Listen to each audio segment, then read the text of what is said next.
আসসালামু আলাইকুম, স্বাদের ঘরের পক্ষ থেকে আপনাদের আবার নতুন রেসিপি নিয়ে আসলাম। তো আজকে ডিম বোনা দেখাবো। তো তেল গরম করে নিয়ে আমি একটু হলুদ আর মরিচ দিয়ে দিচ্ছি যেন কালার হয় ডিমের।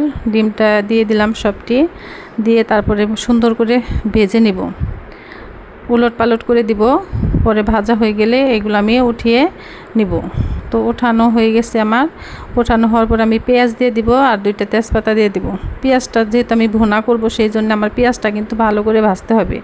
পেঁয়াজ ভাজা না হলে কিন্তু আপনার ভুনাটা কিন্তু একেবারে ভালো লাগবে না যদি এটা কাঁচা থাকে। তো একটু হলুদ আর মরিচ দিয়ে দিলাম। আমি কিন্তু এখানে দেখতে পারতেছি না, আমি ধনিয়া গুঁড়াটা কিন্তু এখনও দিই নেই, কারণ এখানে যদি আমি ধনিয়া গুঁড়াটা দিয়ে দিই তাহলে কিন্তু পুড়ে যাবে।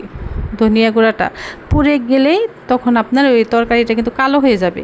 এই জন্য আমি আপনার ধনিয়া গুঁড়াটা পরে দিব। তো এই যে দিয়ে দিছি, দেওয়ার পরে কিন্তু এখন আমি ধনিয়া গুঁড়াটা এর মধ্যে দিয়ে দিছি। দিয়ে দেওয়ার পরে লবণও দিয়ে দিছি, হয়তো ওইটা স্কিপ হয়ে গেছে, ওঠানো হয় নাই। তো এই যে দেখেন আমার ভুনাটা হয়ে গেছে, খেতে কিন্তু সেই ফ্লেভার আসে, খুবই মজা।